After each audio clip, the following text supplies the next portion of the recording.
तत्व का पुतरा मानुष धैर्या नाम, एक कला के बीच वे विकल होत सब नाम। पांच तत्व का पुतरा, पुतला कहते हैं इस शरीर के शरीर। पांच तत्व के पुतले इस शरीर को धारण करने से जीव का नाम मनुष्य रखा गया। मानुष धैर्या नाम, एक कला के बीच में विकल होत सब ठाव।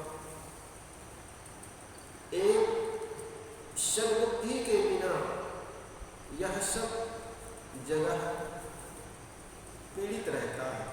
एक कला, कौन से एक कला है जिसके बिछुड़ जाने से, जिनसे गिर जाने से व्यक्ति पतित हो जाता है, जिससे विकल हो तो सब ठाव सब जगह दुख पाता है, पीड़ा पाती है। सद्गुरु इस साखी में एक ही बात बताना चाहते हैं जो बहुत सरल होते हुए सर्वाधिक महत्वपूर्ण है। यह वह है कि जीव ने मनुष्य का पुतला जो जरूर धारण कर लिया है। जीव ने मनुष्य का पुतला तो जरूर धारण कर लिया है, परंतु मानवीय गुण विवेक बुद्धि उनमें नहीं है। इसलिए क्या होता है, वह दुखी पाता है, दुखी होता है, विकल हो सकता है। अधिकतम मनुष्यों के जीवन में केवल दुख देखा जाता है। यही नहीं, जिनको खाने के लिए नहीं वे ही दुखी है, किंतु खाते पीते भी दुखी है। इसके मूल में सद्बुद्धि का अभाव है। सद्बुद्धि के अभाव के कारण आदमी दिन ब दिन चिंतित रहता है, शोकित रहता है। एक युवक तथा एक युवती परस्पर विवाह के बंधन में जीवन भर के लिए बंध जाते हैं और दाम्पत्य कहलाते हैं। एक ही को अर्धांगिनी या अर्धांग कहा जाता है। दोनों को मिलाकर सर्वांग होता है। ये एक दूसरे को 2-4 महीने तथा साल 2 साल सर्वथा नहीं समझ पाते तो कोई बात नहीं, किंतु दुख तो यह है कि कितने ही दाम्पत्य जीवन भर एक दूसरे को नहीं समझ पाते और सदा एक दूसरे से लड़ते झगड़ते रहते। इसलिए क्योंकि सद्बुद्धि के अभाव। आप समझ सकते हैं कि पति पत्नी के सदैव लड़ते रहने से उनकी संतान पर उसका कितना बुरा प्रभाव पड़ता है। कितने ही पति पत्नी अपने जानकार बच्चों के सामने या उनके प्रकाश में परस्पर रसिक वार्ता व श्रृंगारिक हाव भाव करते हैं। इन सब का बुरा प्रभाव बच्चों के मन में पड़ता है और ऐसे बच्चे आगे चलकर अपने माता पिता के प्रति श्रद्धा नहीं रख पाते। एक ही माता पिता के पेट से पैदा हुए भाई के समान कौन प्यारा होगा, परंतु संसार में अधिकतर भाई आगे चलकर एक दूसरे के प्रतिद्वंदी ईर्षा द्वेष वैर विरोध में लग जाते हैं। कहते हैं शत्रु के बात करेंगे किंतु भाई से नहीं।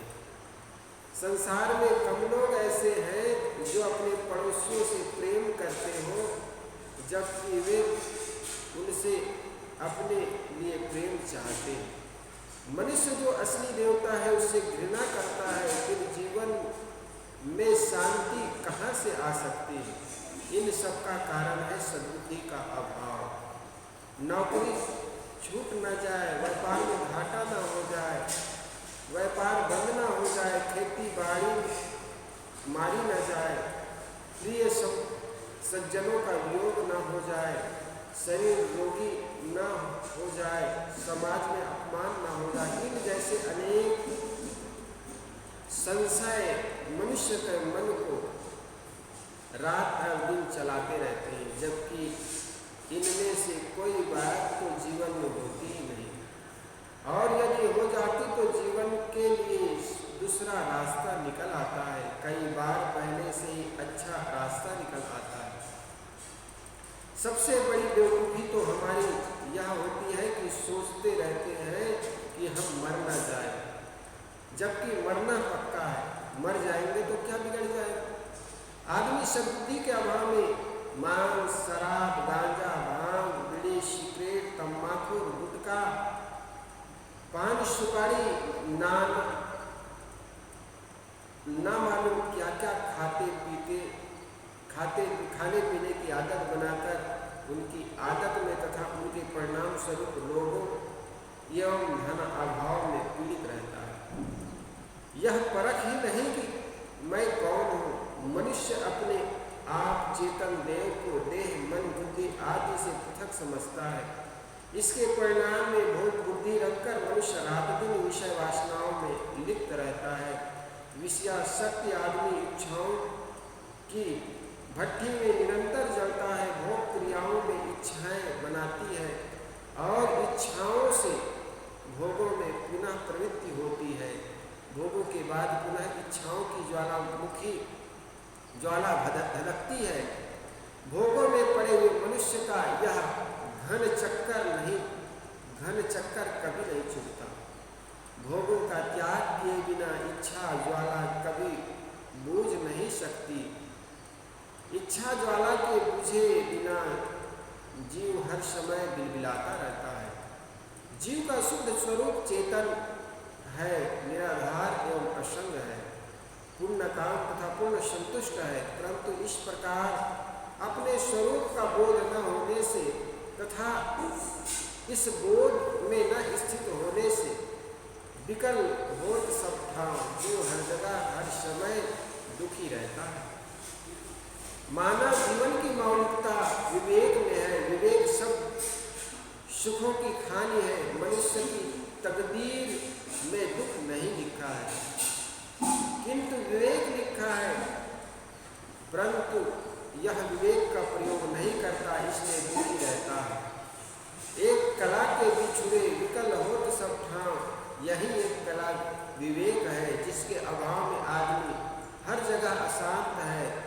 क्या पारिवारिक एवं सामाजिक व्यवहार में, क्या निर्वाहिक बातों में और क्या आध्यात्मिक दिशा में।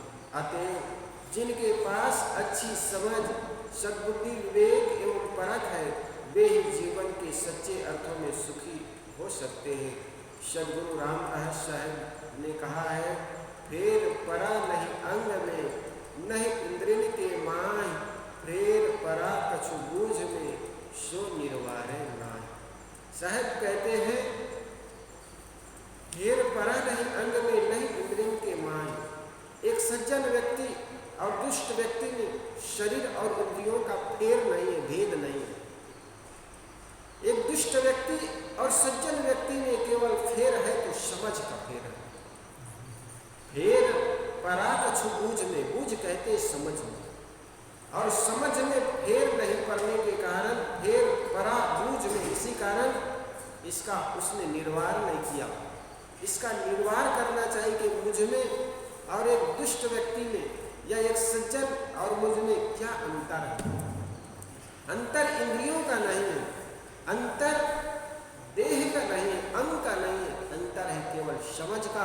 और इस निर्वार को जो कर लेता है, इसका निवारण जो कर लेता है, एक सज्जन व्यक्ति समाज में पूजे क्यों जाते हैं और मैं दुत्कारा क्यों जाता हूँ, अगर उनकी अच्छाई को, उनकी सद्बुद्धि को मैं अपने ग्रहण कर लूँ, उनकी समझ को अपने जीवन में उतार लूँ, तो निश्चित जानिए मेरा भी जीवन सम्मानित हो सकता है। इसलिए साहब कहते, फेर परा नहीं कछु बूझ में, फेर परा कछु बूझ में, सो निर्वारे नहीं। इसलिए सद्बुद्धि बहुत जरूरी है। सद्बुद्धि का अर्थ होता है कि सही विवेक, सही समझ। और जिस व्यक्ति के अंदर में सही समझ आ जाती है, धैर्यता से, धीरज से हर निर्णय को लेता, किसी भी निर्णय को लेने में जल्दीबाजी नहीं करता।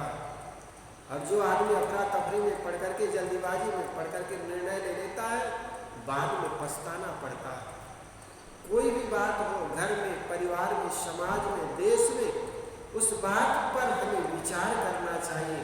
उस व्यक्ति ने कहा तो ऐसा क्यों कहा। एक बार कोई भाई अगर ऊंची आवाज में बोल जाए कोई अपशब्द बोल दे तो उस अपशब्द पर भी विचार करो। खून भाई का खून अपना होता है, लेकिन बाहर से कोई देवी आती है पत्नी के रूप में, भाभी के रूप में, उनका तो खून बाहर का होता है। उनको समझ ना हो भाई के प्रति, लेकिन भाई को, भाई के स्वभाव को समझना होगा। अगर उसने कहा है तो वो उनकी अंदर की जुबान नहीं, मुख तो उनका है लेकिन कहने वाला कोई दूसरा। इस पर अगर एकांत में बैठ करके कभी सोचना और कभी एकांत में ले जा करके कहना कि भैया आपने ये अपशब्द मेरे लिए कैसे प्रयोग कर दिए, तब कहेगा कि भैया मेरे मन में नहीं था लेकिन पता नहीं मुख से निकल गया। जब मन में नहीं था निकल कैसे गया? तो कहने वाला किसी दूसरे ने भर दिया। आदमी आवेश में आ जाता है, आवेश में आकर के आदमी उल्टा पुल्टा कह देता। इसलिए साहब कहते हैं इस बुद्धि के अभाव में, इस समझ के अभाव में, संतुलित दिल और दिमाग के अभाव में आदमी वाणी का दुरुपयोग करता है, धन का दुरुपयोग करता है, तन का दुरुपयोग करता है। इसमें हमारी सही समझ होना चाहिए। सद्बुद्धि के अभाव में साहब कहते हैं विकल हो तो सब भाव। इसलिए हम दुखों से बचे, संताप से बचे, इसके लिए हम वाणी का सही प्रयोग करें, शरीर का सही प्रयोग करें और इंद्रियों का सही उपयोग करेंगे। और ये तब हो पाएगा जब हम अपने अंदर सही समझ रखेंगे। साहब आगे कहते हैं 24 नंबर की साथ, रंग ही ते रंग रूपे सब रंग देखा एक, कौन रंग है जीव का ताका कर विवेक। रंग ही रंग ते रंग उपजे। रंगों से भी अन्य रंगों की उत्पत्ति होती है। अगर आपके किचन में हल्दी हो और चूने का पानी उस हल्दी में डाल दो तो वो लाल रंग बन जाता है। तो साहब कहते रंग ही ते रंग उपजे, सब रंग देखा एक। सभी रंगों में कहीं न कहीं एकता अंत में देखा गया। तो सब रंग एक है, एक का मतलब जड़ है, उसमें चैतन्यता नहीं है। सब रंग ते रंग उपजे, सभी रंग को मिला दो, कोई भी रंग को मिला दो, रंग से रंग तो बन जाएगा लेकिन रंग वो जड़ ही रहेगा। सब रंग देखा एक, कौन रंग है जीव का ताका कर विवेक। साहब कहते हैं लेकिन जीव का कौन सा रंग है, इसका विवेक तो करो। तुम कहते हो जीव का निर्माण वैसा हो गया जैसे पीला और सफेद रंग को मिलाकर के लाल रंग बन गया। तो ये रंगों को मिलाने से वो जड़ ही तो रहा, जड़ रंग को मिलाने से जड़ ही रंग बन गया। लेकिन ये चेतन आत्मा, ये जड़ शरीर में चेतन आत्मा से कहाँ से आ गई ये तो बताओ। साहब कहते हैं सफेद चूना और पीला हल्दी मिला देने से वह लाल रंग बन जाता है। इसी प्रकार अन्य रंगों के सम्मिलन से अनेक रंग बनते रहते हैं, परंतु सभी रंग जड़ है, क्योंकि इनके मूल में पृथ्वी आदि जड़ तत्व रंग युक्त है। इन्हीं से सब रंगों का विस्तार है, अर्थात मूल पृथ्वी आदि जड़ तत्वों के पीला आदि रंग होने से इनमें उत्पन्न वृक्ष, वनस्पति, फल, फूल, पत्ते, धातु आदि विविध पदार्थों में रंग है। रंगीत है साहब जी सब। जीव का रंग लाल पीला प्राकृतिक नहीं है। विवेक करना चाहिए कि यह क्या है। शब्द आदि 5 तत्वों की जानने के लिए स्रोत्रादिक 5 ज्ञानेंद्रियों हैं। इनके श्रोत्र से शब्द जान सकते हैं, नेत्र से नहीं। शब्द को जानने के लिए हमको कान की जरूरत होती है। उसी प्रकार आंख का विषय है रूप। अब तुम रूप को कान से सुनना चाहोगे तो क्या सुनाई पड़ेगा? नाक से सुनना चाहोगे तो सुनाई पड़ेगी? नहीं। नेत्र से ही रूप जान सकते हैं, प्राण से नहीं। इस प्रकार जब अपने विषय को छोड़कर अन्य विषय ही का ज्ञान इंद्रियों को नहीं होता, तो निर्विषय जीव का ज्ञान उससे कैसे हो सकता? चूंकि जो जीव है वो तो इंद्रियातीत है, उसको इंद्रियों से कैसे जान सकोगे? जब आपकी ही इंद्रियों के विषयों को अन्य इंद्रियां नहीं जान पाती, समझ में आ रही? हाँ साहब। जब आपके नाक के विषय गंध को आपके कान नहीं जान पाता, रूप का विषय को आंख जान सकती है, अब रूप का विषय के तुम नाक से सुनना चाहो तो ये असंभव। जब अपनी इंद्रियों के विषयों को अन्य इंद्रियां नहीं जान सकती, तो जीव जो ज्ञान स्वरूप है उसको, जिसको हम इंद्रियातीत कहते हैं, उसको इंद्रियों से कैसे जान सकते? वो इंद्रियातीत है, इंद्रियों से बाहर है, इंद्रियों से ऊपर है, इसलिए उसको इंद्रियों से नहीं जान सकते। निर्विषय जीव का ज्ञान इससे कैसे होगा? अतएव जीव को समझने के लिए विवेक की आवश्यकता है। मैंने ही नेत्र से रूप देखा। अगर नेत्रों से रूप को देखता है तो देखने वाला कौन है? आपने देखा कई बार आंखें खुली रहती है, आदमी सामने से गुजर गया, कोई आदमी आता है, भैया सामने से आदमी फलाना गया, देखे हैं आपने? कहे भैया मेरा ध्यान नहीं था, मैं तो पुस्तक पढ़ रहा था। सामने से गुजरा, हाँ। चाय पीते हुए वो आदमी निकल गया, लेकिन भैया मैं चाय पी रहा था, मुझे समझ में नहीं आया कौन गया। ऐसा क्यों हुआ? क्योंकि आपका जो सारा ध्यान था, सारा फोर्स था, चाय पीने में था। विवेक आपका जो ध्यान था वो चाय पीने में था। अब कौन आ रहा है जा रहा है उस पर आपका ध्यान नहीं था। और यही कारण है कि भैया कोई आदमी आया जैसे तो लगता है, लेकिन कौन है इसको मैं जान नहीं पाया।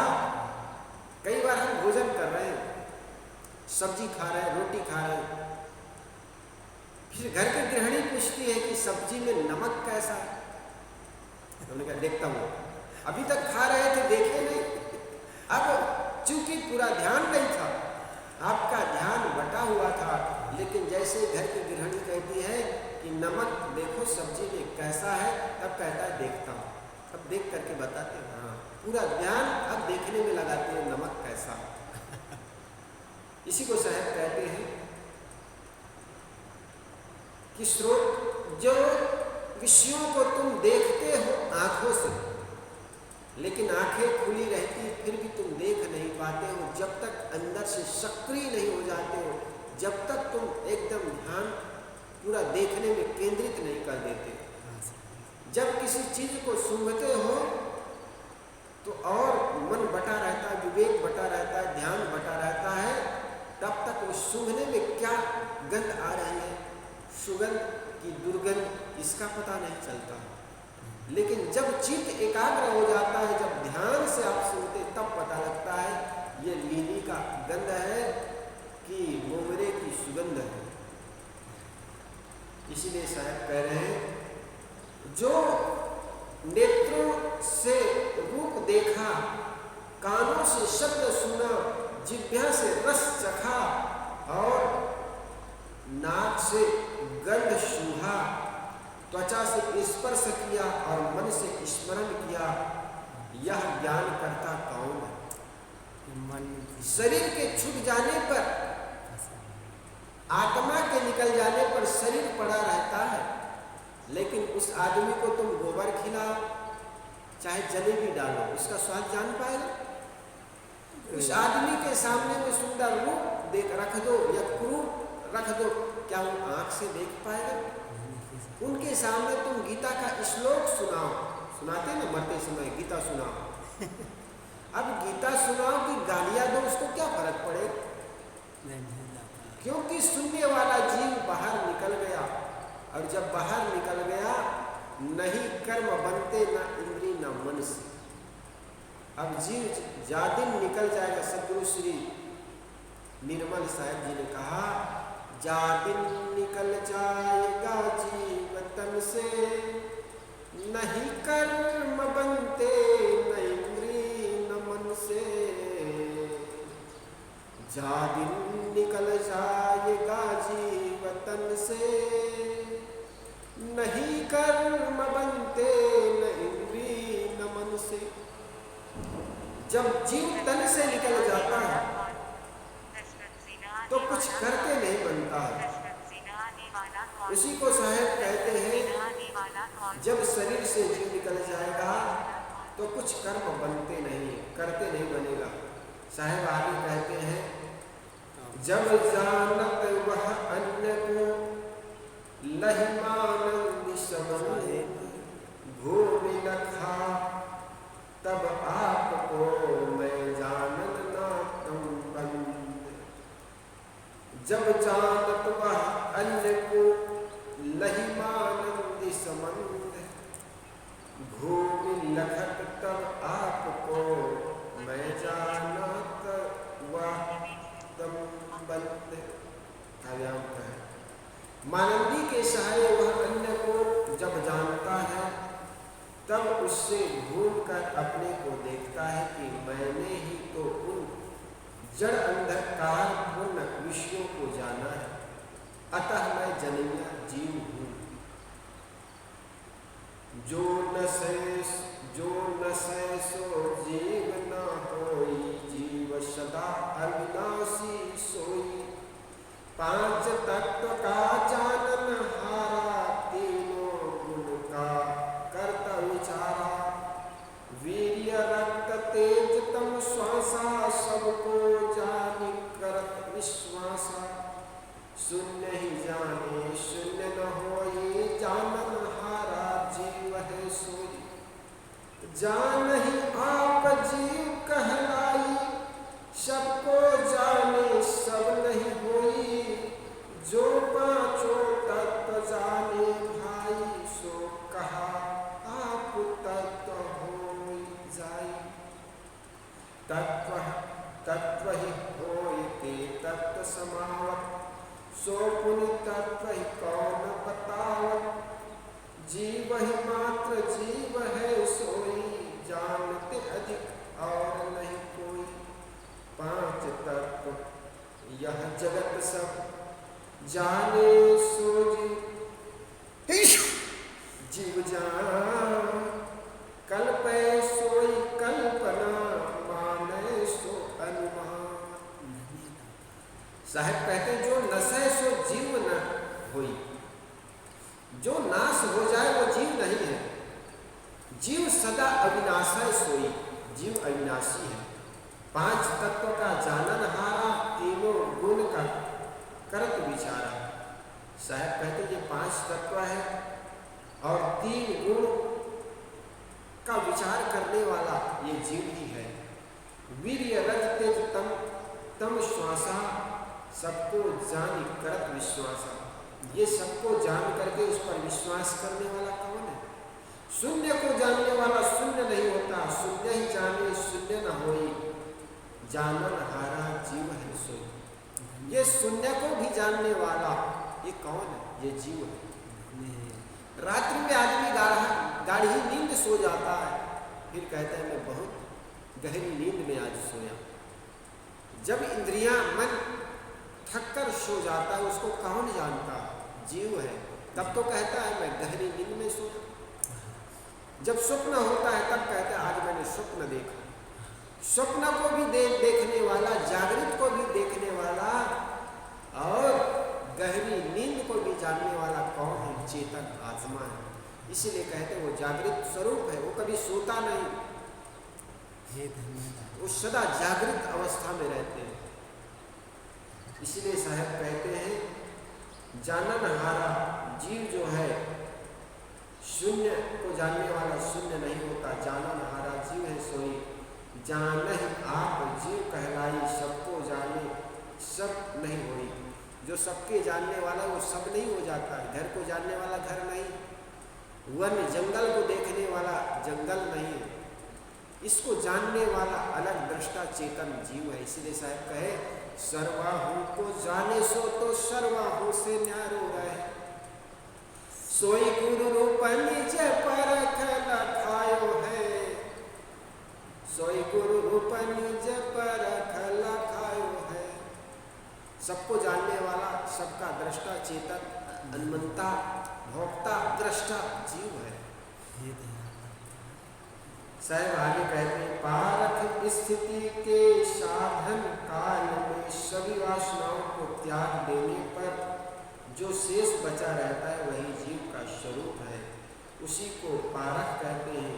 सबका अभाव करने पर अभाव करने वाले अपने आप चेतन रहा वही मैं हूँ, चेतन दृष्टा जीव। वेदांत ग्रंथों में भी आता है, जीवो ब्रह्मैव नाश न अपरा, अर्थात जीव ब्रह्म ही है, दूसरा नहीं। परंतु भूल वही करते हैं जब जीव को जड़ चेतन मिश्रित व्यापक अद्वैत कहा देते हैं। वास्तव में जीव जड़ से भिन्न और नाना है। जीव का रंग क्या है, इस पर सद्गुरु स्वयं प्रकाश डालते हुए अगली साखी में कहते हैं, जागृत रूपी जीव है। साखी नंबर 25। जागृत रूपी जीव है, शब्द सुहागा से जर्द बूंद जल कुहकी कहीं कभी कोई। जागृत मने ज्ञान। जीव का स्वरूप क्या है, तो उन्होंने कहा जीव का रूप क्या है, जागृत रूपी जीव है। जीव ज्ञान रंग का है, परंतु भ्रांति एवं विषय वासना पूर्ण शब्द रूपी सुहागा पाकर वह स्वर्णमय चेतन जीव अपने पद में पिघल कर जड़ बुद्धि का हो गया है। अतएव यह कर्म वासनावश पिता के वीर्य एवं माता के रज से मिलकर जल बुदारूप शरीर को धारण करता है। सद्गुरु कबीर कहते हैं कि इस प्रकार कोई बिरला ही समझ पाता है। जर्द बुन जल भूखे ही कहे कबीर विचार साहब कहते हैं, रज और वीर्य से माता पिता के रजवीर्य से बुद्धा रूपी यह शरीर का निर्माण करता है। ऐसी बात सद्गुरु कबीर कहते हैं, इसको कोई बिरला ही जानता। धन्य है दातार, धन्य है साहब। जीव का रंग क्या है, साथ साथ यह भी बताता है कि सबके लिए विवेक करो, उसके लिए विवेक करो, क्योंकि जीव का रंग कोई भौतिक नहीं कि आंख से देखने की वस्तु हो। यह तो विवेक से समझा जा सकता। अब तुम कहोगे जीव कहाँ है, कैसा है, निकाल के दिखाओ। जैसा कोई आदमी पूछे तुम्हें घोड़ा कहाँ है, तो घोड़ा को ला करके दिखा सकते हो। घोड़ा के लिए बता सकते हो, उनके 4 पैर होते हैं, 2 कान होते हैं, 1 पूंछ होती है, 4 पैर होते हैं, ये बता सकते हो। लेकिन जीव के लिए तुम नहीं कह सकते कि जीव कैसा है। इसलिए साहब कहते हैं जीव को इतना कह सकते हो, ज्ञान रंग है, ज्ञान रूप है और ज्ञान हमारा स्वरूप है। इस साखी में सद्गुरु प्रारंभ में बताते हैं जागृत रूपी जीव है। जागृत का अर्थ है ज्ञान तथा रूपी का अर्थ है रंग वाला, अर्थात जीव ज्ञान रंग का है। क्या रंग भी का कोई रंग है, क्या ज्ञान का भी कोई रंग है? ज्ञान कोई लाल पीला की तरह रंग नहीं होता। तात्पर्य इतना है कि जीव केवल ज्ञान स्वरूप है, शुद्ध स्वरूप चेतन जीव की मौलिक ज्ञान में है, मौलिकता ज्ञान में है। यही कारण है कि ज्ञान स्वरूप होने से सब जीव ज्ञान करता है।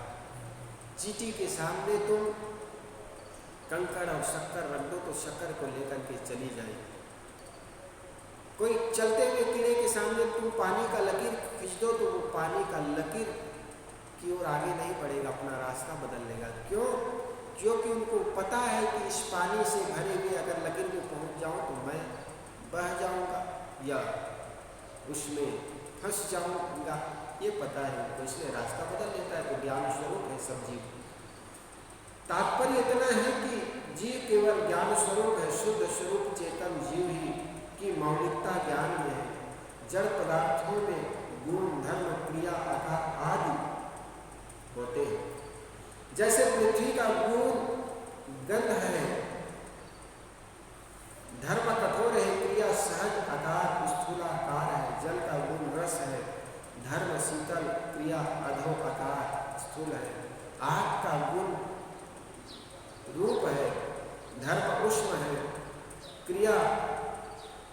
उधर्व है, उधर्व मतलब ऊपर की ओर जाता है, कहीं भी आग लगाओ। और आकार सूक्ष्म है। वायु के स्पर्श गुण स्पर्श है, शब्द उनके धर्म है, और धर्म कोमल है, क्रिया तिरछी गमन करना, हवा से तिरछी चलती है, आकार सूक्ष्म है। इसी प्रकार यदि जीव के गुण धर्म क्रिया तथा आकार पूछा जाए तो क्या है, तो यही कहना होगा कि जीव का गुण ज्ञान, धर्म ज्ञान और क्रिया ज्ञान, आकार ज्ञान, इससे ज्ञान के अलावा कोई लक्षण नहीं है। जीव केवल ज्ञान का ठोस स्वरूप है। सद्गुरु कहते हैं कि ऐसा शुद्ध ज्ञान स्वरूप जीव शब्द सुहागा से हो गया, अर्थात शब्दों का सुहागा पाकर पिघलकर जड़ बुद्धि का हो गया। आप जानते हैं कि सोने में सुहागा डालकर आज दिखाने से सोना पिघल जाता है। जीव किस तरह पिघल गया है, यहाँ पिघलने का अर्थ है यह नहीं कि जीव सोने की तरह पिघलकर पतला एवं द्रव्य हो गया है। यहाँ का अर्थ है भावनात्मक अर्थ है, अर्थात जीव का मन पिघल गया, उसका मन विषय वासना एवं भ्रांतियों में पड़कर बहने लगा। ऐसा क्यों हुआ? क्योंकि शब्दों का सुहागा पाकर, शब्द सुहागा पाकर के जीव पिघलने लगता। जिस समय उनके मन में काम की पीड़ा पैदा होती है, वो अपने को काममय प्रतीत करने लग जाता। काम वासना के शब्द, विषय वासनाओं के शब्द अगर तुम बार बार कहो या किसी से सुन लो तो आप पिघल करके काममय हो गए। कोई किसी के बारे में द्वेषपूर्ण बात करे तो आपका मन क्रोध से भर गया, इसका मतलब आप पिघल करके क्रोधमय हो गए। क्यों? क्योंकि आपके कानों में शब्द रूपी सुहागा पड़ा। द्वेष भाव से आपके मन में शब्द रूपी सुहागा पड़ा तो आप क्रोध में अपने को महसूस करने लगा, मैं क्रोधमय हूं। इसी प्रकार लोभ में किसी चीज की प्रशंसा सुननी, आपके मन में शब्द रूपी सुहागा पड़ गया प्रशंसा के, और उस चीज को पाने के लिए आप चल पड़े। क्यों? क्योंकि लोभवश। महाराज राम को मृग तृष्णा के बारे में बताया जाता। मृग तृष्णा आखिर क्या है? मृग तृष्णा का अर्थ है, ये सब जानते हैं मृग कोई सोने का मृग नहीं होता, लेकिन हम सब सोने के मृग के पीछे भाग रहे हैं। धन के पीछे, वैभव के प्रति, सम्मान के पीछे और धन दौलत के पीछे भागना, अर्थात मृग, सोने के मृग के पीछे भागना। महाराज राम ही केवल सोने के मृग के पीछे नहीं भागे, महाराज राम सोने के मृग के पीछे भागे, इसलिए उनकी शांति रूपी सीता हरी जाती है। हमारे साथ भी यही घटना घटती है। हम किसी सुंदर रूप की तरफ भागने लग जाते हैं, सुंदर शब्दों की तरफ भागने लगते हैं, समझो हम सोने के मृग की तरफ भागने लग गए। और यही कारण है कि हमारी सीता रूपी शांति हरी जाती है। और जब जब हम सोने के मृग के पीछे भागेंगे, निश्चित जानिए हमारी सीता रूपी शांति हरी जाएगी। इसलिए समझ बूझ कर ये मन को मनाना है कि कोई ऐसी सोने का मृग नहीं है जिसको तुम पाना चाहते हो। कहे कबीर कोई देख, सद्गुरु कबीर कहते इस प्रकार सम्यक रूप से जीव को बिरला समझता है। पहली बात तो है जीव शुद्ध ज्ञान स्वरूप है, इसका मौलिक स्वरूप पूर्ण जागृत एवं चैतन्य है, परंतु यह संसार की विषय वासनाओं एवं शब्द जाल में पड़कर जड़ बुद्धि का हो गया है। संसार में भटकने का कारण यही है। 24 साखी में सद्गुरु कबीर ने स्वयं जीव का रंग का प्रश्न उठाया और इस पर विवेक करने की बात कही। इस साखी में उन्होंने जीव को जागृत रूप बताया और साखी में पूर्ण जोर जीव की चैतन्यता पर है। सद्गुरु कहना चाहते हैं कि हे मनुष्य, हे जीव, मनुष्य जीव, तू पूर्ण जागृत स्वरूप, ज्ञान स्वरूप और चैतन्य है। तेरे स्वरूप में किंचित भी जड़ता नहीं है, तेरे जड़ता का केवल बाहर से आरोपण है। तू भ्रामक शब्दों को सुनकर शब्द रूपी सुहागा, भ्रामक शब्द रूपी सुहागा तुम्हारे ऊपर पड़ गया और तुम पिघलने लग गए और तुम अपने को जड़ मानने लग गए, सुनकर जड़ बन गया। तू शब्दों का जाल तोड़ दे और जड़ता बुद्धि की चादर उतारकर फेंक दे। जैसे मेरा मौलिक स्वरूप जागृत एवं चैतन्य है, वैसे तू रहने में पूर्ण जागृत हो जा। संतों जागत नींद न कीजिए, काल न खाए कल्प नहीं व्यापै, देह जरा नहीं छीजे। बोलिए सद्गुरुदेव की जय।